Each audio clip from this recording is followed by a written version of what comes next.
public safety here in the state of Maine. We are going to give some further details from an operational standpoint about what happened overnight and kind of where we're going from here. But before we do that, I would like to ask Chief St. Pierre to come back up and join us and kind of touch on the Lewiston experience overall. Chief? Thank you, Mike, and good morning, members of the media and the public who are watching closely as law enforcement continues to work diligently on this rapidly evolving investigation. The safety of our community remains paramount. I want to assure all that a tremendous amount of law enforcement manpower, time, and effort is being utilized around the clock, literally around the clock, in every effort to apprehend the suspect and as well as to safeguard this community. As the Chief of the Lewiston, Maine Police Department, I am extremely thankful for the community's outpouring of support being offered during this tense and trying time. I extend my deepest appreciation for all of our law enforcement partners who have responded from literally around this nation. Again, I will ask the community to be as patient as possible with this process, realizing that there are many moving parts and coordination of efforts involved between multiple agencies. We will attempt to provide as much information possible as this investigation proceeds forward. I would also like to acknowledge and thank the many businesses, restaurant owners, individuals who have provided meals and other essential items to support an investigation of this magnitude. Following this press conference, details will be shared regarding counseling locations, where somebody can make a donation if necessary or asked, and the hosting of several different vigils. On behalf of the hundreds of law enforcement officers who have descended upon our great city over the last 3 days, we want to extend our heartfelt support as well as our sympathies to the victims and families involved in this senseless tragedy. Thank you, and I'll turn it back over to Mike. Thank you, Chief. I appreciate that. So I guess for starters, I want to make sure that we always take a moment to acknowledge the victims, their families, and how this is negatively impacting the state of Maine, the city of Lewiston, and really our entire country. We know when these things occur around our country, we are all so incredibly focused on what happened, and then we try to get to the why. And there are certainly times when we can't quite figure out the why, because every one of these situations is so tragic, so outside of the norm, that it makes it difficult for community members of all types in all locations, East Coast, West Coast, it doesn't matter, to fathom how these kind of things can occur in the greatest country in the world. So we're going to continue to work towards that. And as a piece of this, I wanted to come in and really speak to the partnership that we are committed to have with you. And as we start to really flow into an operational period, we have more of a pattern to see what we're doing day in and day out. I'm going to commit to you to have a morning briefing every day at 10 o'clock right here in this location. As you can imagine, some of those briefings may be longer than others, but I want you to know that you're going to see us in the morning. And we're going to go over what happened overnight, and we're going to kind of talk about what the plan of the day is. And I'll speak to that plan of the day here in just a second. I would also say that we will certainly be considering afternoon briefings as well. If something new came up or something that we believe would be helpful for you to know and the communities to know, then we'll get back to you. Either way, you will receive a communication from our PIO, Shannon Moss, either saying we're going to have a briefing or we're not, so that you kind of have some idea what your day and your afternoon is going to look like as well. So I would also say that these daily briefings, as you can imagine, will be more operational in nature, that our families, our communities, our loved ones are always going to be in the forefront of our mind and certainly in our hearts. But we do want to talk to you about this is what we're going to do, this is what we did, because I know that's incredibly important to you. And then you're going to share that appropriately with your viewers, with your readers, and that's going to help everybody start that healing process as well. I know that information is power. You also know that there's going to be times that I won't be able to give you all the information that you need, or certainly that you want. And that won't be done because we're just not going to tell them. That's going to be done because from an operational standpoint or a tactical standpoint, there are safety concerns that I have for our first responders and that we all have for our community members. So please keep that in mind. I will go back to like a Q&A kind of a period. We want to allow that opportunity, and we're going to try to do the best we can. But if in my mind the math starts leading to, well, I'm going to get asked 10 questions and I can't answer 9 of them, then maybe that's counterproductive to a certain extent. So we're going to try to front load as much information as we can, again, with these particular sessions. So that is kind of the plan moving forward. And to speak to today's briefing in particular, I would tell you that the overnight hours, and we are on 24/7, and we will be until the suspect in this case, again, is brought to justice. So overnight, our officers, our investigators, and that's investigating, and I say our, I'm talking about local, county, state, federal, all of our partners, been continuing to work 530 plus tips and leads that have come in from the general public, from a number of communities, a number of different relationships. And as you can imagine, those vary greatly, depending on that individual's knowledge of what happened and what they want us to do about that. So we're continuing to check those things off the list as we go. We're also continuing to do searches at the 2 primary venues here, the one being Schmenge's Bar and Grill, and the second being the Spare Time Bowling Alley. I will tell you that it's going to be easy to think, well, how come, what's taking them so long to work these scenes, right? And because everything we watch gets solved in an hour, and it's all taken care of. But in order for us to do our jobs, to be professional about what we do, be respectful of the victims and the families that we're working with, in the process within which we work, we have to take our time. We're going to be processing every square inch of these facilities. Not only do you have the victims in question, but every one of those rounds that got fired need to be investigated. Every one of those cartridges that lays on the ground needs to be collected. The vehicles that are in those parking lots, everything that we do around this, we need to be careful, we need to be professional, and that's what we're committed to do. So I would expect that we're still days away from completing those particular investigations, those particular crime scenes. So you'll continue to see us at those locations without question. And because of that, there are also affidavits, and affidavits are essentially the first step in a search warrant or an arrest warrant or whatever that looks like. So we're continuing to draft affidavits, ultimately for search warrants around any kind of digital media that we're hoping to attain or investigate. That could be phones, that could be computers, that could be video from any location. So our officers, our investigators continue to work on that material. And so that's a lot of that stuff overnight, as well as using that 3 o'clock, that 4 o'clock in the morning, using that time frame to kind of plan out what the next day is going to look like. So we've trying to get some people rotated through for operational periods. We're going to get them some rest. Now let's plan what the next day is going to look like. We have a morning briefing, which kind of kicks off and says, this is what's going to happen. We need a team to go do this. We need a team to go do that. This is who our team leads are. This is the process. And then we let those folks loose to go do the good work. And we're going to try to share some of that information with you. So as we discuss that, we have some maps and some other additional information up here with us right now.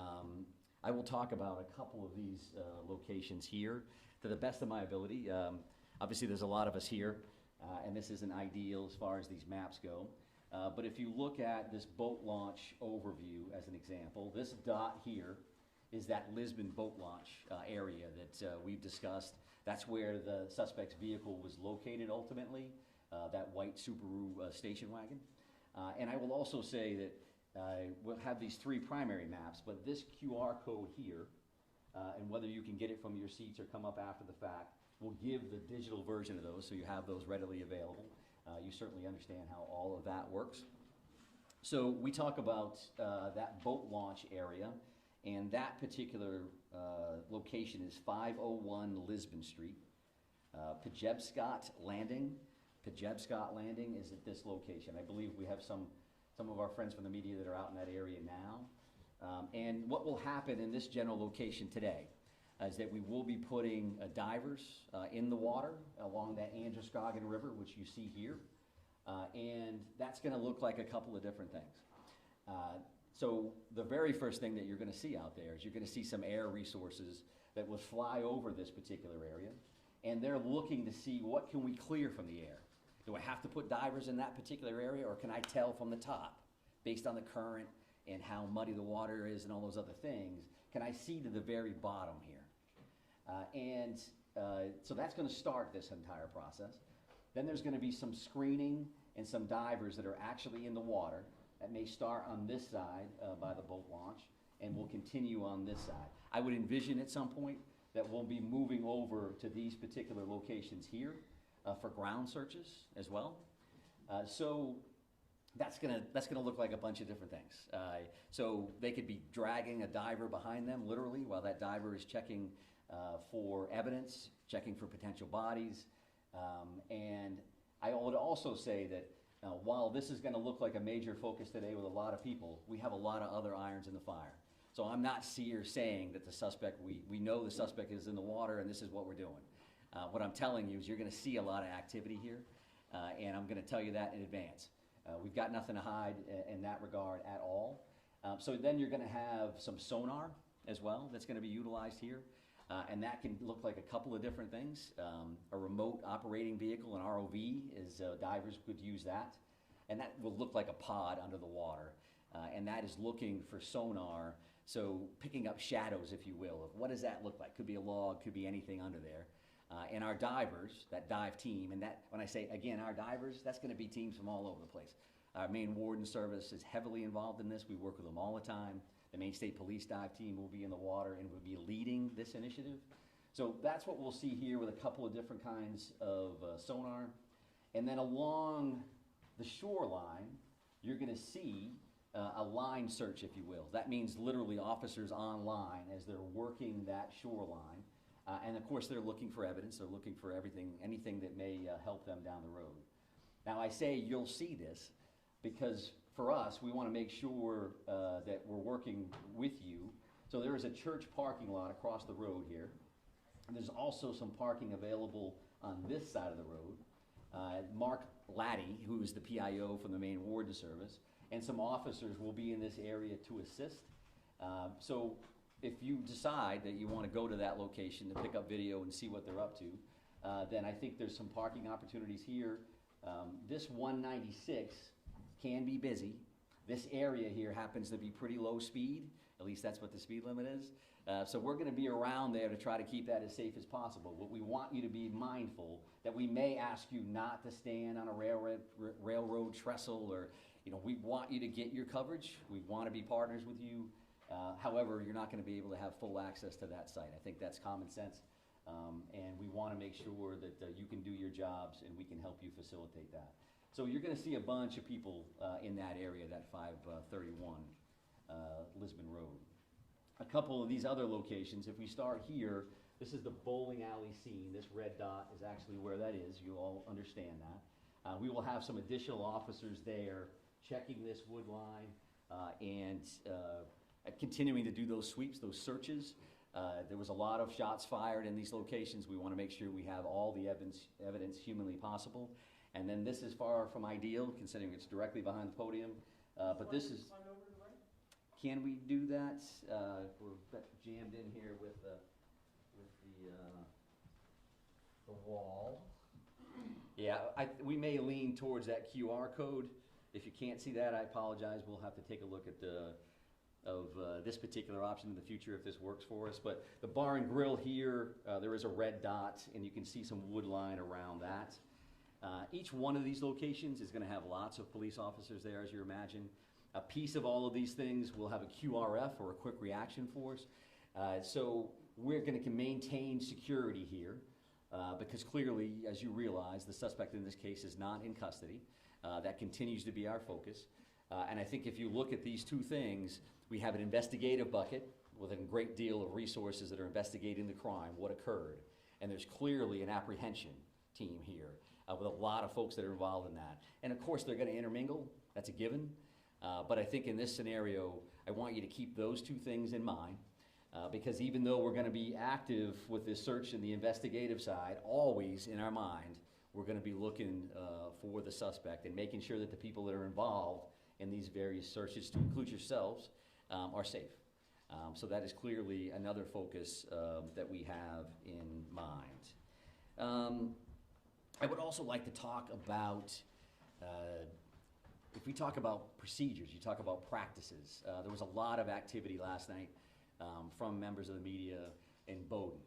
And what I would tell you is that I'm showing you these 3 locations. There's a bunch of others that we're going to be working on.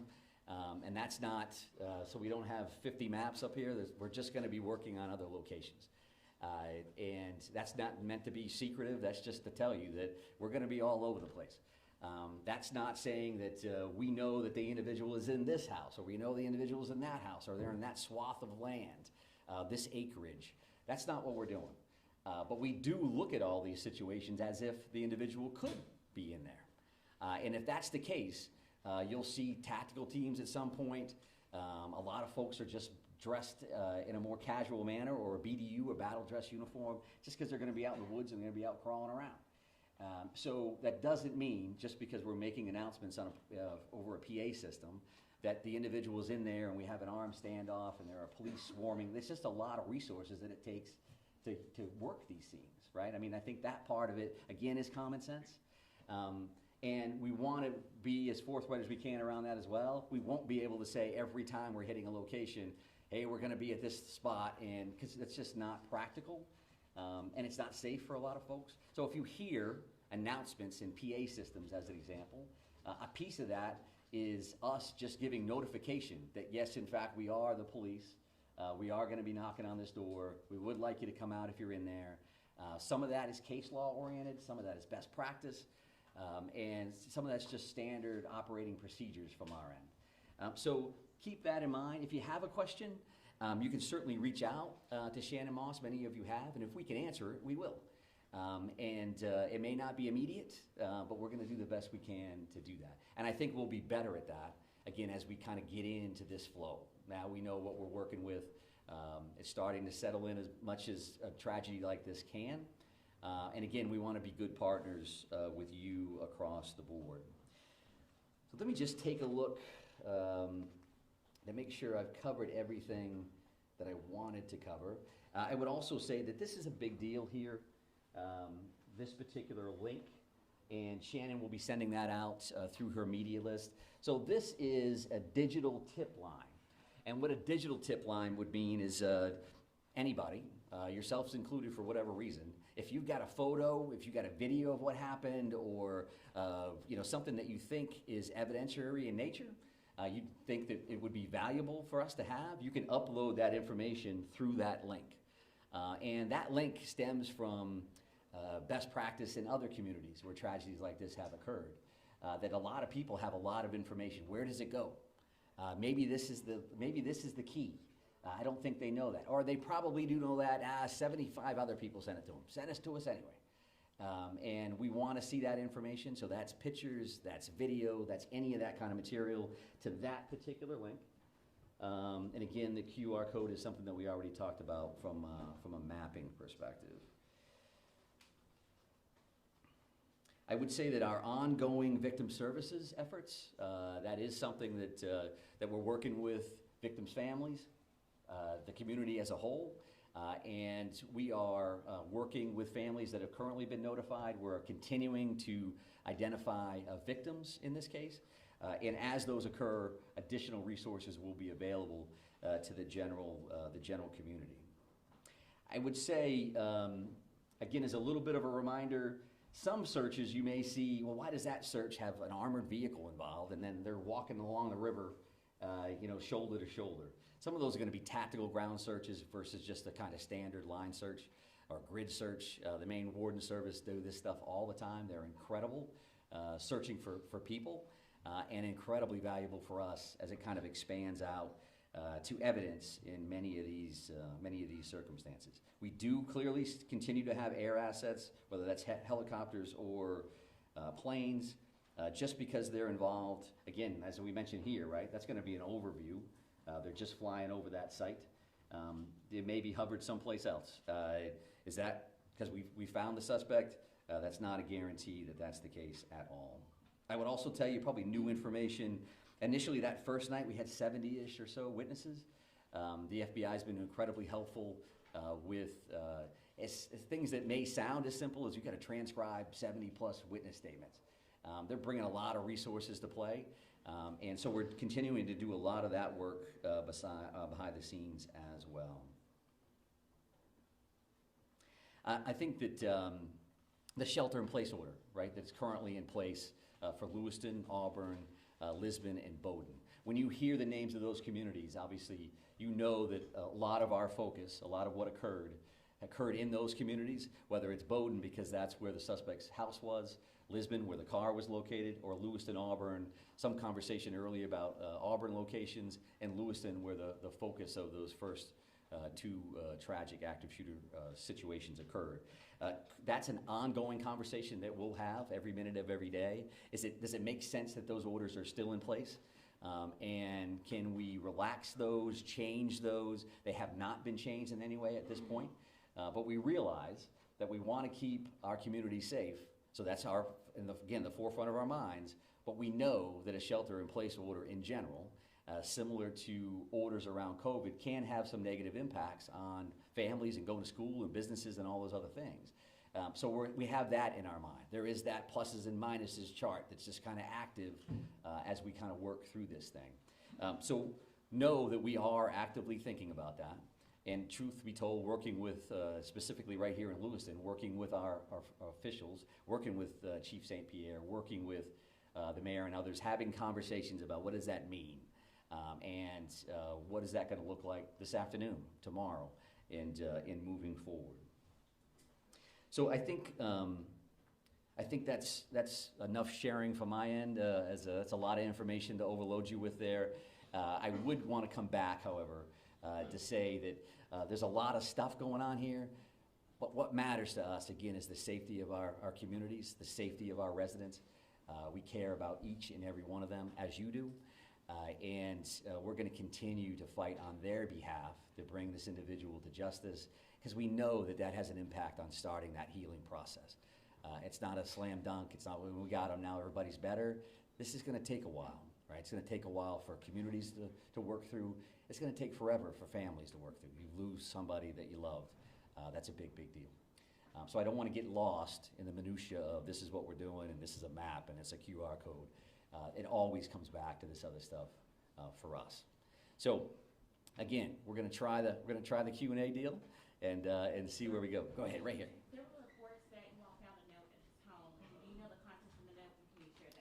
Yeah, so we've heard the same thing, and there was a note at one of these residences. I'm not prepared to really talk about what that included.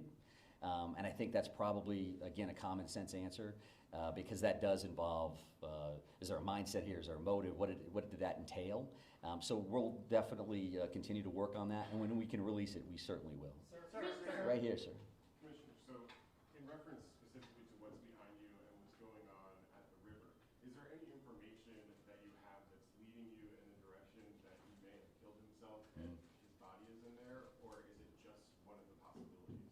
Well, I think one of the possibilities is key, right? Because clearly we don't have him located at this point. We don't have him in custody. So all of those options are on the table. We certainly don't want to wait too long, because the river is a big piece of this. The car was located there.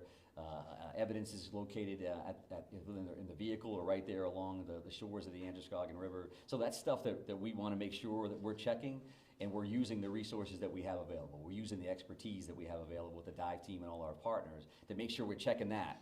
At the same time, right, we're checking all these other things. We're working through the crime lab on this other information. So all of those things are occurring at the same time. I would also state, and I want to make sure that I say this because they've been very, very helpful. The Brookfield Power Company owns 2 dams, operates 2 dams in this area, and they've been very cooperative. You know, they live it every day. So as an example, one of the things that we're doing, the river currently runs at like 8,500 cubic square feet per second, and when they tighten the dam tools down, They actually lower that down to like 5,500 cubic feet, right? Does that mean anything to you? What it means to us is that that current, if we can slow that current down, we can lower the amount of water in the river. It's certainly easier for us to work. It's easier for our divers to see in clearer water than muddier water. If it's a foot lower than it was before, it's easier for us to work. And there's different searches, obviously, but unfortunately, people lose their lives in bodies of water on a regular basis. So this is something that we're trying to dial in. But yes, sir, right here. Yep. Deer hunting starts tomorrow. Yeah, it sure does, yep. Can you address that? Yeah, sure. So I've had conversations with Commissioner Camuso, Inland Fisheries and Wildlife. Judy's great. We are having those conversations. I would expect to hear more about that later in the day. It's a big deal in Maine. It may not be a big deal for a lot of people from other communities, but we know what that's going to look like. We also know we're in the woods. You know, if you just happen to be in the woods, minding your own business, going for a walk, that's going to make us a little concerned, right? So it's definitely a good question. It's something that we're actively working on. Right here, sir? You talk about this tremendous amount of assets here Yep. and the search for him. Can you talk about the pressure you guys are feeling to find him to give this community some sense of answers as this enters its third day? Yeah, sure. I think, you know, pressure is one way to put it. I mean, we're concerned about the victims, their families, and our communities. I'm concerned every day, 24/7, 365, at this point for 30 years. That's why I got into this business. We do want to help people. We do want to make them safe. Making them safe and making them feel safe may not necessarily be the same thing either, right? Because I think our law enforcement partners, our first responders around the state, everybody is dialed in. They do that all day, every day. This is clearly a completely different animal. So for us, we want to make sure that we bring this individual to custody. But we got to do it right. We got to do it the safe way. Don't want to see anybody else get hurt, certainly our people and our community members. So we want to make sure that we do that right. We're not going to be rushed, but we're running right on that level, that we're going to work as hard as we can, as fast as we can, with as many resources as we can to try to bring some kind of closure here. So, right here, ma'am. Right here, ma'am. We understand that the family is being cooperative. What are they telling you? Oh, I think whether you see the 530 tips and leads overall, I think we're seeing a lot of cooperation across the board. I'm not going to speak to anybody in particular, but I think there's a lot of cooperation. There's a lot of compassion here. There's empathy that people understand what happened here, not only to the victims, but again to the state and to our country. So people are coming forward. They are participating in the process, and that's just the nature of the beast. But I'm not sure I answered it. So go ahead and follow Yeah, up. I'm so sorry. That's okay. Specifically the family of the suspect. We understand Yeah. they are cooperating. What are they telling you, and how are they helping in the investigation? Yeah, so I won't speak, again, specifically to what anybody said one way or the other, but we do appreciate everybody's cooperation, because we know that this is difficult for everybody. No matter how you could be the neighbor of somebody. This is tough for people to digest and understand and to try to work through. So that's a good one. Right here, sir, right here. Thank you very much, sir. Yep. Specifically warning, forget about information. Family has told multiple news outlets there were warnings provided to law enforcement. Which agencies received those warnings, and did you think at any point that it might warrant a yellow flag pursuit? Well, I'm heavily involved in the yellow flag conversation overall, but the reality for today is I'm not going to talk specifically about who knew what and when. We're still actively involved in a very dynamic situation here, and we're focused on an individual that currently has 8 warrants out for murder. We're trying to figure that part out, trying to bring him into justice, as well as investigate this crime. There will be a time Can you when confirm the warning, though? Can you confirm warnings were issued? I cannot confirm that one. So, Yesterday, sir, right here, you. Yesterday, the Senator Collins said that the yellow flag law should have been enforced in this situation. So as you stand here today, what is your response to that? And also, as you stand here today, was law enforcement notified of the threats that he was making, of his condition? Were they aware of it, and what steps were taken to investigate that? Yeah, I appreciate the question, and Senator Collins is great. We have a great federal delegation that works incredibly hard on behalf of the state of Maine. I don't know exactly what the good senator said. I respect her a great deal. So I won't answer to any comments that she made. If that's her perspective, based on what she knows through the general public or otherwise, then that's fine. She certainly has the right to do that. But based on what I've seen, we're going to continue to work through that. We asked good questions. It may even have been you, sir, around the firearm itself. And there's going to be an opportunity. The ATF is here. The ATF is working with us. They have been there since the first second. There's going to be an opportunity to answer all those questions and figure out, so was that a violation or not? It's also an opportunity from an educational standpoint to talk about what that really means, what that really looks like, and what the options, in fact, are. Right, I mean, the thing is that folks want to know. I'm going to go over here, though, sir, so I appreciate the follow-up and the initial question. You. Talked about timeline yesterday, 911 calls. Do you know the time, precise times that police arrived on the scene? Arrived, no. So it was 6:56 for the initial call, and then 7:08 for the second call. Multiple calls for each location, and so that's what I had. I don't know exactly when they arrived, other than to say these calls in any scenario are a priority, to say the least. So everybody's going, and they're going as fast as humanly possible. So that's the. I'm not done answering the first question. So was that enough, sir? Does that make sense on that? I will take a look at the arrival time so that we have that information, and we may be able to provide that at a different. And I would say this, okay? The way this is going to work, just so we're all clear, the way this is going to work is if we have a Q&A and you ask me questions and I attempt to answer them, as soon as we start yelling over each other, I'm done, just so we're clear.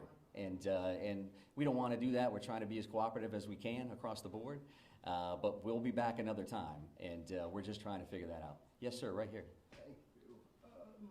We're coming up on 48 hours. Are you concerned the trail is growing cold? I think that every minute that this goes on, we're more and more concerned, because what's the next thing that's going to happen?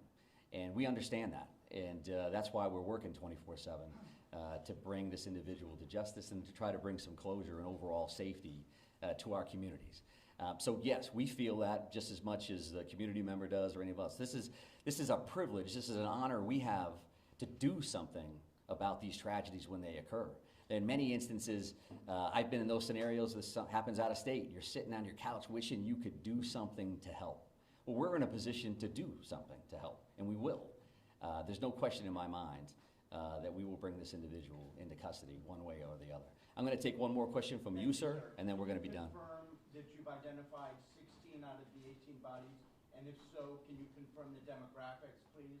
Yeah, and I think that that may be a question, the specifics may be a question for a future briefing. We have identified and notified the families of 8 of the 18 fatalities that were involved in this incident. We mentioned those 8 murder warrants, and the reason why we have 18 victims, we only have 8 of those warrants. That's because 8 of those people have been identified, and 8 of those people, the families, have been notified, which is certainly key for us to make sure we get that right.